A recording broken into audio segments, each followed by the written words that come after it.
જય શ્રી કૃષ્ણ.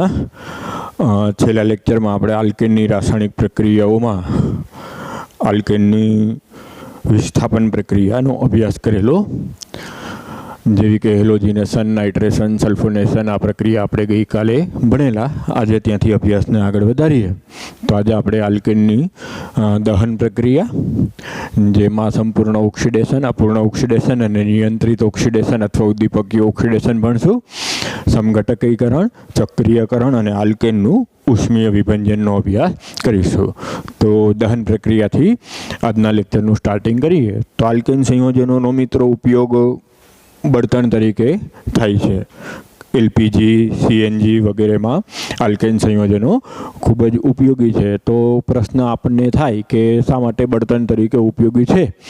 તો એનો જવાબ આપણે આજે આલ્કેનની દહન પ્રક્રિયાથી મેળવી શકીએ કે કોઈ પણ આલ્કેન સંયોજનનો જો હવાની હાજરીમાં અથવા ડાયોક્સિજનની સંપૂર્ણ હાજરીમાં જો સંપૂર્ણ દહન પ્રક્રિયા કરવામાં આવે તો કાર્બન ડાયોક્સાઇડ, પાણી અને ઉષ્મા મુક્ત થાય છે. આમ આ પ્રક્રિયા ઉષ્માક્ષેપક હોવાથી અને સહેલાઈથી આ ઉષ્માનો ઉપયોગ કરી શકાતો હોવાથી આલ્કેન સંયોજનો અથવા તો આ પ્રકારના સંતૃપ્ત હાઇડ્રોકાર્બનનું ઈંધણ તરીકે માટે ખૂબ જ ઉપયોગમાં લઈ શકાય છે, અથવા તો હાલમાં ઈંધણ તરીકે ખૂબ જ ઉપયોગી છે. દાખલા તરીકે વાહનોમાં વપરાતું ઈંધણ પેટ્રોલ છે, ડીઝલ છે, ગેસોલિન છે, કેરોસીન છે, જે ઘર વપરાશમાં વપરાય છે, એ બધાનો ઉપયોગ ઈંધણ તરીકે અથવા બળતણ તરીકે થઈ શકે છે. તેનું કારણ એની દહન પ્રક્રિયા ઉષ્માક્ષેપક પ્રક્રિયા છે, જેને ગણી શકાય. જો સામાન્ય સમીકરણ દ્વારા કોઈ પણ આલ્કેનની દહન પ્રક્રિયાને દર્શાવી હોય તો આ રીતના દર્શાવી શકાય. જેના ઉદાહરણમાં આપણે મિથેન લઈએ તો મિથેનમાંથી 1 મોલ કાર્બન ડાયોક્સાઇડ અને 2 મોલ પાણીની વરાળ મળે. આ પ્રક્રિયા દરમિયાન 890 કિલો જૂલ પ્રતિ મોલ ઉષ્મા મુક્ત થાય.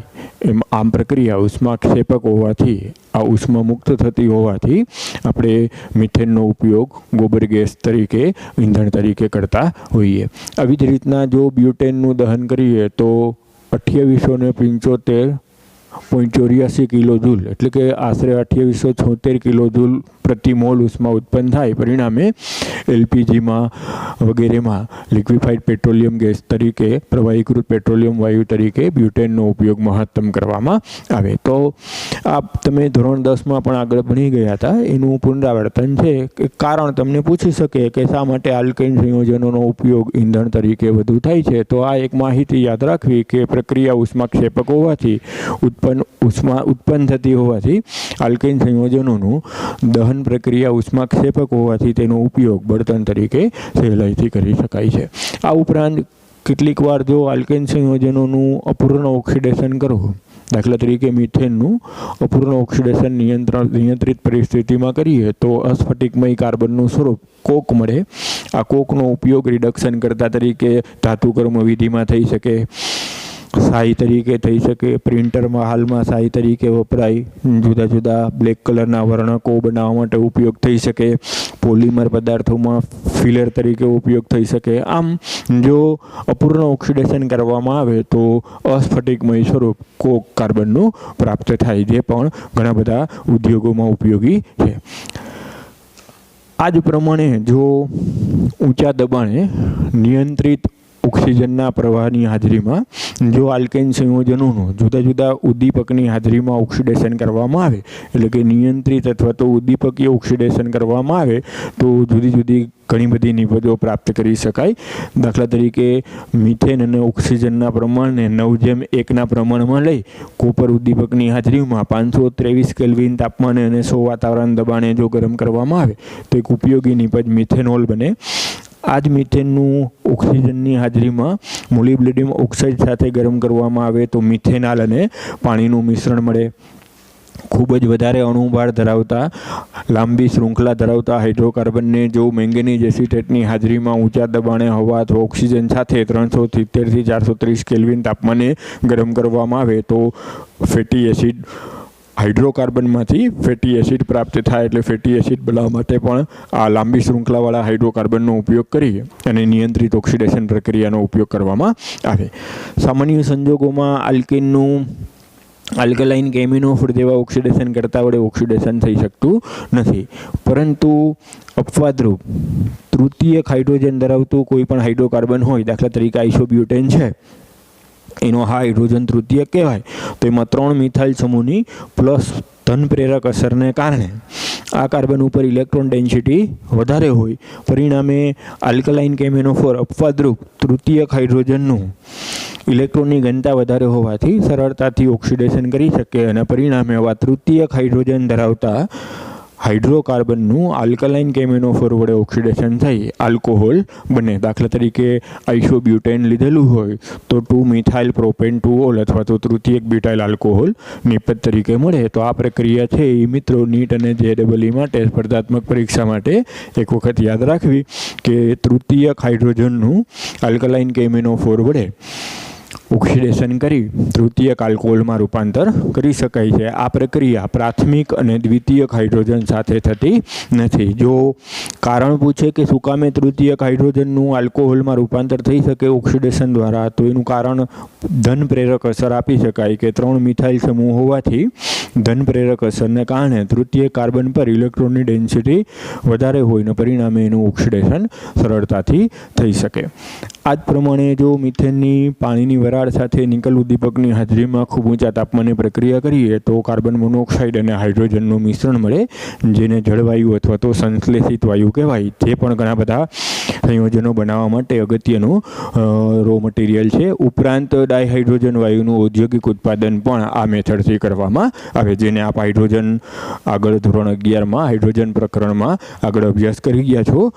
તો એને અત્યારે હવે આપણે આલ્કેનની અથવા તો મિથેનની પ્રક્રિયાના સંદર્ભમાં વિચારીએ તો એમ કહેવાય કે મિથેનની પાણીની વરાળ સાથેની પ્રક્રિયાથી જળવાયુ અથવા તો સંશ્લેષિત વાયુનું ઉત્પાદન થઈ શકે. ત્યાર પછી આલ્કેન સંયોજનો સમઘટકીકરણ જેવી વિશિષ્ટ પ્રક્રિયા પણ દર્શાવી શકે. જો લુઈસ એસિડ, નિર્જળ એલ્યુમિનિયમ ક્લોરાઇડ અને હાઇડ્રોક્લોરિક એસિડના મિશ્રણ સાથે રેખીય આલ્કેનની પ્રક્રિયા કરવામાં આવે તો 1,2 હાઇડ્રાઇડ શિફ્ટ અથવા તો 1,2 મિથાઇલ શિફ્ટની ક્રિયાવિધિથી હાઇડ્રાઇડનું સ્થાનાંતરણ અથવા તો મિથાઇલ સમૂહનું સ્થાનાંતરણ થઈ રેખીય આલ્કેનનું શાખીય આલ્કેનમાં રૂપાંતર થઈ શકે. આવી પ્રક્રિયાઓને સમઘટકીકરણ તરીકે ઓળખવામાં આવે. આ જે મળે એને મિત્રો શૃંખલા સમઘટકોના નામથી ઓળખવામાં આવે. તો જો નોર્મલ હેક્ઝેનને નિર્જળ એલ્યુમિનિયમ ક્લોરાઇડ અને હાઇડ્રોક્લોરિક એસિડના મિશ્રણ સાથે જો 570 કેલ્વિન તાપમાને ગરમ કરવામાં આવે તો નોર્મલ હેક્ઝેનનું રૂપાંતર 2 મિથાઇલ પેન્ટેન અને 3 મિથાઇલ પેન્ટેન મુખ્યત્વે આ બે નિપજોમાં થાય. ઉપરાંત 2,3 ડાયમિથાઇલ બ્યુટેન જેવી કેટલીક ગૌણ નિપજો મળે, પરંતુ મુખ્ય નિપજોને જ મુખ્યત્વે ધ્યાનમાં લેવામાં આવે તો નોર્મલ હેક્ઝેનનું સમઘટકીકરણ થતાં તેના શૃંખલા સમઘટકો 2 મિથાઇલ પેન્ટેન અને 3 મિથાઇલ પેન્ટેનનું મિશ્રણ મળે. તો આ રીતના રેખીય શૃંખલાવાળા સંયોજનોને શાખીય સમઘટકોમાં રૂપાંતર કરવાની પ્રક્રિયાને સમઘટકીકરણ કહેવામાં આવે. ખાસ કરીને આવી સમઘટકીકરણ જેવી પ્રક્રિયાઓ પેટ્રોલ અથવા તો ડીઝલની ગુણવત્તા સુધારવા માટે મોટે ભાગે રિફાઇનરીઓમાં કરવામાં આવતી હોય. તમે જાણો છો કે શાખીય સમઘટક અને રેખીય સમઘટકના પ્રમાણ પ્રમાણે ઓક્ટેન નંબર આપવામાં આવે અને પેટ્રોલની ગુણવત્તા વધારવા માટે એક સમઘટકનું બીજા સમઘટકમાં રૂપાંતર કરી અને પેટ્રોલ અને ડીઝલ અને ગેસોલિનની ગુણવત્તા વધારી શકાય. એટલે ખાસ કરીને આ બધાની પ્રક્રિયાઓ સમઘટકીકરણ જેવી પ્રક્રિયાઓ રિફાઇનરી માટે વધુ ઉપયોગમાં લેવામાં આવે. એવી જ બીજી પ્રક્રિયા રિફાઇનરીમાં વપરાતી એવી ચક્રીયકરણ છે કે જેમાં 6 કે તેથી વધુ કાર્બન ધરાવતા નોર્મલ રેખીય આલ્કેનનું જો વેનેડિયમ પેન્ટોક્સાઇડ અથવા મોલિબ્ડેનમ ઓક્સાઇડ અથવા સલ્ફર, સિલેનિયમ, પ્લેટિનમ, પેલેડિયમની ક્રોમિયમ ઓક્સાઇડ અને એલ્યુમિનાની હાજરીમાં ખૂબ ઊંચા તાપમાને આશરે 800 કેલ્વિન જેવા તાપમાને પ્રક્રિયા કરો તો નોર્મલ હેક્ઝેનનું સૌ પ્રથમ હાઇડ્રોજન દૂર થઈ વિહાઇડ્રોજનેશન થઈ ચક્રીય આલ્કેન સાયક્લોહેક્ઝેન બને. ફરી પાછું પ્લેટિનમ મોટે ભાગે વપરાય કે એની હાજરીમાં ખૂબ ઊંચા તાપમાને પ્રક્રિયા કરો તો ફરી પાછું ડિહાઇડ્રોજનેશન થઈ સાયક્લોહેક્ઝેન મળે. આમ આ રેખીય આલ્કેનનું ચક્રીય આલ્કેનમાં રૂપાંતર કરવાની પ્રક્રિયા, ચક્રીય સંયોજનો એરોમેટિક સંયોજનોમાં રૂપાંતર કરવાની પ્રક્રિયાને ચક્રીયકરણ પ્રક્રિયા કહેવામાં આવે. આ ચક્રીયકરણ પ્રક્રિયાને એરોમેટીકરણ પણ કહેવાય અથવા રિફોર્મિંગ અથવા તો પુનઃનિર્માણની પ્રક્રિયા પણ કહેવાય. હાઇડ્રોજન વાયુ દૂર થતો હોવાથી એને ડિહાઇડ્રોજિનેશન પ્રક્રિયા પણ કહેવાય. સમઘટકીકરણ અને ચક્રીયકરણ જેવી પ્રક્રિયાઓ જો કરવામાં આવે તો જે ગેસોલિન અથવા પેટ્રોલ અથવા તો ડીઝલ છે એનું ઓક્ટેન સુધરે છે. પરિણામે એનું ખખડાટ એટલે કે નોઇઝિંગની પ્રક્રિયા જે છે, નોકિંગની પ્રક્રિયા છે એ ઘટે છે, નોઇઝ ઘટે છે. પરિણામે ઈંધણની ગુણવત્તા વધે છે. એટલે આ પ્રકારની સમઘટકીકરણ અને ચક્રીયકરણની પ્રક્રિયાઓ ખાસ કરીને પેટ્રોલિયમ રિફાઇનરીમાં વધારે ઉપયોગમાં લેવામાં આવે. જો અહીં નોર્મલ હેક્ઝેનને બદલે મિત્રો નોર્મલ હેપ્ટેન લીધું હોય તો અંતિમ નિપજ મિથાઇલ બેન્ઝીન એટલે કે ટોલ્યુએન બને. આ જ પ્રમાણે જો અહીં ઓક્ટેન લીધું હોય તો અંતિમ નિપજ ઇથાઇલ બેન્ઝીન બને. એટલે કે એરોમેટિક સંયોજનોના ઉત્પાદન માટે પણ આ પ્રક્રિયા ઘણી બધી ઉપયોગમાં લેવામાં આવે છે. ત્યાર પછી જો હાઇડ્રોકાર્બન સંયોજનોની ઉષ્મીય વિભંજન પ્રક્રિયાનો અભ્યાસ કરીએ તો લાંબા શૃંખલાવાળા એટલે કે વધુ અણુભાર ધરાવતા એટલે કે ખૂબ ઊંચું ઉત્કલન બિંદુ ધરાવતા હાઇડ્રોકાર્બનને ઉષ્માની હાજરીમાં ઓછા ઉત્કલન બિંદુ ધરાવતા હાઇડ્રોકાર્બનના મિશ્રણમાં રૂપાંતર કરવાની પ્રક્રિયાને ઉષ્મીય વિભંજન તરીકે ઓળખાય. વધુ અણુભાર ધરાવતો હાઇડ્રોકાર્બન છે એ મુક્ત મૂલક ક્રિયાવિધિથી સી સિંગલ બોન્ડ સી અથવા સી સિંગલ બોન્ડ એચ બંધ તૂટે ઊંચા તાપમાને અને પરિણામે મુક્ત મૂલકો એકબીજા સાથે જોડાય એક કરતાં વધારે નિપજો આપે અને હાઇડ્રોકાર્બન સંયોજનોનું મિશ્રણ મળે, જેને વિભાગીય નિસ્યંદન ટાવર દ્વારા જુદા પાડવામાં આવે. ખાસ કરીને કેરોસીન, પેટ્રોલ, ગેસોલિન, ડીઝલ વગેરે આ પદ્ધતિથી જ ઉત્પાદન કરવામાં આવે. કોઈ પણ ક્રૂડનું ઉત્પાદન મોટે ભાગે ઉષ્મીય વિભંજન પદ્ધતિથી જ થતું હોય.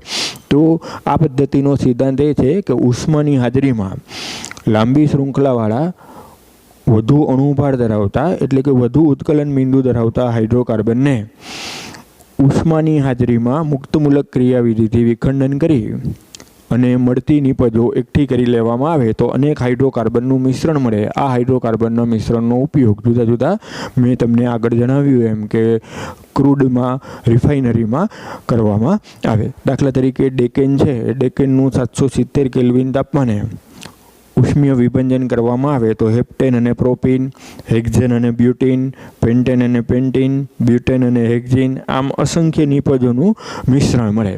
મિત્રો, આ પદ્ધતિની મર્યાદા જે છે કે મુક્તમૂલક ક્રિયાવિધિથી થાય. રેન્ડમલી કાર્બન બંધ તૂટતો હોય એટલે મુક્તમૂલકો રેન્ડમલી જોડાતા હોય એટલે અનિયંત્રિત રીતના નિપજો મળતી હોય ને એક કરતાં વધારે નિપજો મળતી હોવાથી એનું જે અલગીકરણ છે એ મુશ્કેલ બને.